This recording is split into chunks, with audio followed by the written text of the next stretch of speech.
Tupo katika maadhimisho ya wiki ya huduma kwa mteja. Kwa majina naitwa Ken Chimwedo, mkuu wa chuo cha Dhahabu Dar es Salaam Martin Training Academy.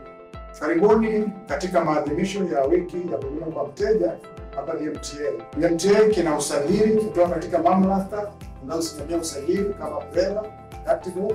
Karibuni tunatarajia kupata usajili kutoka shirika la wakala wa meli TASAC.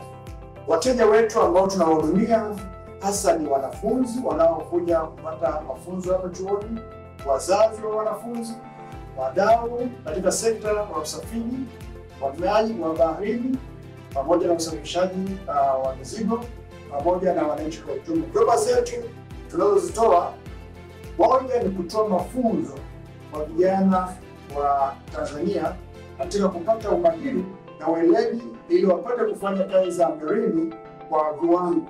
Hili ni kusaidia kuwatafutia vijana hao wanaomaliza mafunzo kupata kazi za baharini. Kwa kushiriki kwetu katika wiki hii ya huduma kwa mteja, ni kuhakikishia wateja wetu kwamba tunatoa huduma za viwango, huduma zilizo bora ambazo tunazitoa kutokana na miongozo ambayo tayari ipo inayotuelekeza namna ya kuwahudumia wateja wetu. Asanteni sana, karibuni tena DMTA. Mungu awabariki. Asante.